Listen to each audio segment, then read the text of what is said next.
안녕하십니까? 반갑습니다. 먼저 여러분을 축복합니다. 낙엽이 지는 늦가을입니다. 생명의 근원 되시며 지금도 살아계셔서 우리를 가장 아름다운 곳으로 인도하시는 성령 충만한 은총이 함께 하시기 바랍니다. 먼저 오늘 우리가 나눌 성경 말씀을 봉독해 드리겠습니다. 오늘 말씀은 베드로전서 4장 7절의 말씀입니다. 만물의 마지막이 가까웠으니 그러므로 너희는 정신을 차리고 근신하여 기도하라. 아멘. 이 말씀을 통하여 기도의 찬가라는 제목으로 말씀을 나누고자 합니다. 오늘 말씀에서 사도 베드로는 만물의 마지막이 가까웠으니 라고 경각심을 일깨우고 있습니다. 자, 우리가 맞이한 오늘이라고 하는 의미가 무엇일까요? 모든 만물에는 시작이 있고 끝이 있듯이 우리 인생도 시작이 있고 끝이 있습니다. 인생으로 시작해서 끝을 향하여 달려가고 있다는 것입니다. 그런데 그 끝이 가까웠다라는 말씀입니다. 그렇기 때문에 이 세상에서 얼마나 오래 사는 것, 얼마나 많이 소유하고 사는 것보다 더 중요한 것이 있는데 그것은 지혜롭고 바르게 사는 것임을 암시하고 있습니다. 어떻게 하면 지혜롭고 바르게 살 수가 있겠습니까? 그것이 바로 만물의 마지막이 가까웠다는 종말론의 의미입니다. 다시 말해서 매일매일이 맞이하는 하루가 보통 하루가 아닙니다. 어쩌면 오늘 우리가 맞이하는 이 하루가 마지막이 될지도 모른다고 생각하며 하루하루 최선을 다하여 살아야 한다는 말씀입니다.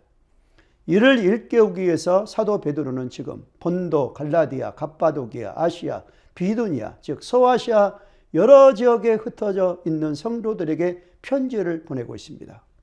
만물의 마지막에 가까웠다고 편지를 보냅니다. 핍박 때문에 정든 고향을 따라 암멸에 거하며 나그네로 살아가는 사람들입니다. 예수 믿는다는 이유만으로 비난과 조롱을 당했습니다. 심한 핍박으로 인해서 목숨을 잃기도 했습니다. 이러한 현실에 처한 그들을 위하여 박해자들에 대해서 그리스도인답게 반응하는 방법이 무엇인가? 부르심에 합당한 삶을 살아갈 수 있는 방법이 무엇인가를 권유하고자 만물의 마지막이 가까이 왔다라고 사도 베드로는 권면합니다. 이렇게 결국 종말론이라는 의미도 종말이 있는가 없는가, 종말이 언제일까가 아닌 종말을 대비하며 오늘을 어떻게 살 것인가에 초점을 맞추는 인생이 지혜로운 인생이라는 말씀입니다.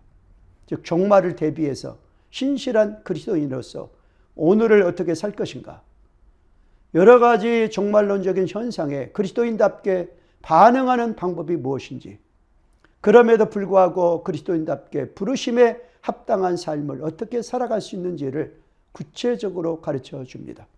이를 위하여 사도 베드로는 4가지를 권면하고 있는데 그 첫째가 정신을 차리고 근신하여 기도하라는 기도의 찬가입니다. 오늘 본문 7절 말씀에 보면 만물의 마지막에 가까웠으니 그러므로 너희는 정신을 차리고 근신하여 기도하다라고 말했습니다. 사도 베드로는 말합니다. 마지막 때를 사는 우리 그리스도인들이 가슴에 꼭 담고 실천해야 되는 중요한 것이 있다는 것입니다. 그것이 바로 기도라고 말씀하고 있습니다. 오늘 본문 말씀에서 사도 베드로는 마지막 때를 살아가는 우리가 기도해야 되는데 그 기도를 어떻게 또 어느 정도 기도해야 하는지까지를 가르쳐주고 있습니다. 그것이 바로 그냥 기도가 아닙니다. 정신을 차리고 근신하여 기도하라는 말씀입니다. 여기 정신을 차린다는 말은 헬라어로 소프로네오라고 되어져 있습니다. 이 말은 올바른 마음, 침착한 마음을 말합니다. 즉 냉정한 마음을 가지는 것, 침착한 마음을 가지는 것, 경솔하거나 성급하지 않는 마음을 가지는 것이 곧 소프로네오입니다. 반면에 근신한다는 말은 헬라어로 네포로 되어져 있습니다. NIV 영어 성경을 보면 근신하다는 뜻을 셀프 컨트롤이로 되어져 있습니다. 셀프 컨트롤, 자기 자신을 잘 조절하는 것입니다. 우리는 무엇을 조절해야 됩니까? 하나님의 자녀로서 시간 조절을 잘해야 됩니다.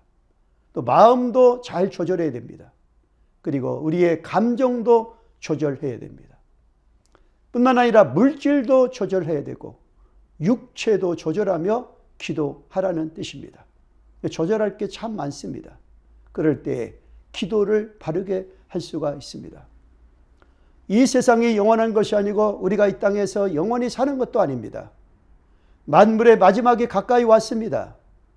말세의 징조가 곳곳에 나타나고 있습니다. 우리가 무엇에 힘써야 되겠습니까? 어떤 사람은 내일 죽을 터이니 먹고 마시자라고 말합니다. 그러나 그냥 죽고 끝나는 것이 아닙니다. 히브리서 9장 27절 말씀에 한 번 죽는 것은 사람에게 정해진 것이요 그 후에는 심판이 있다라고 말씀하십니다. 하나님 앞에서 심판받을 것을 생각하면 인생을 함부로 살 수 없습니다. 정신 차리고 근신하여 기도해야 하는 것입니다. 예수님이 겟세마네 동산에서 땀방울이 핏방울이 되도록 기도하셨습니다. 그때 베드로는 깨어있지 못하고 잠을 잤습니다. 결국 예수님의 신문을 받으실 때에 베드로는 계집종 앞에서 3번이나 예수님을 모른다고 부인하고 말았습니다. 베드로는 이 실패를 기억하기 때문에 오늘 본문에서 분명히 말하고 있습니다. 베드로전서 5장 8절 말씀에 정신을 차리고 근신하여 기도하라. 정신 바짝 차리고 근신하며 기도해야 한다는 것입니다. 그렇지 않으면 마귀의 시험에 걸려들게 됩니다. 마귀는 지금도 우는 사자같이 두루다니며 삼킬 자를 찾고 있기 때문입니다. 지금은 영적 전실 상황입니다. 여러분, 이단들이 얼마나 득세하고 있습니까? 사단이 얼마나 젊은이들을 쾌락과 절망의 도가니로 몰아넣고 있습니까? 우리가 정신 차리고 간절히 기도하지 않으면 언제 어떻게 될지 모릅니다. 특별히 이 가을이 가기 전에, 겨울이 오기 전에 사단이 어린 양들을 실족시키지 않도록 여러분이 깨어 기도하는 구세군인들 되시기를 바랍니다.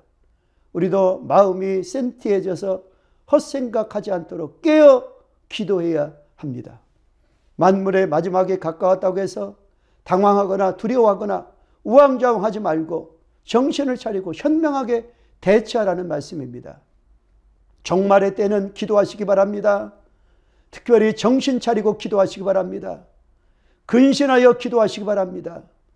경솔하거나 성급하지 말고 기도하시기 바랍니다. 침착하게 올바른 마음으로 기도하시기 바랍니다. 근신하여 기도하십시오. 시간과 마음과 감정을 잘 조절하며 기도하라는 말씀입니다. 이것이 종말의 때에 하루하루가 마지막으로 생각하며 사는 사람이 가져야 할 사도 베드로가 가르쳐준 삶의 자세입니다. 감사합니다. 적용하겠습니다. 첫째로, 세상에서 물질이나 오래 사는 것보다 더욱 중요한 것이 무엇입니까? 그것은 지혜롭고 바르게 사는 것입니다. 다음 두 번째, 마지막 때를 사는 우리가 꼭 실천해야 될 중요한 것은 무엇입니까? 그것은 정신을 차리고 근신하여 기도하는 것입니다. 다음 세 번째로, 근신한다는 말의 뜻이 무엇입니까? 그것은 자기 자신을 잘 조절하라는 뜻입니다. 기도드리겠습니다. 하나님 아버지, 이 마지막 때에 우리가 깨어 근신하여 정신 차리고 기도하는 저희들이 되게 하여 주옵소서. 사무엘의 기도처럼 우리가 기도하기를 쉬는 죄를 결단코 범하지 않게 하시고 모든 영문마다 모든 구세군인들 가슴마다 근신하여 깨어 기도함으로 마귀 사탄을 물리치고 승리하는 당신의 귀한 자녀들로 축복하여 주옵소서. 예수님의 이름으로 기도드리옵나이다. 아멘.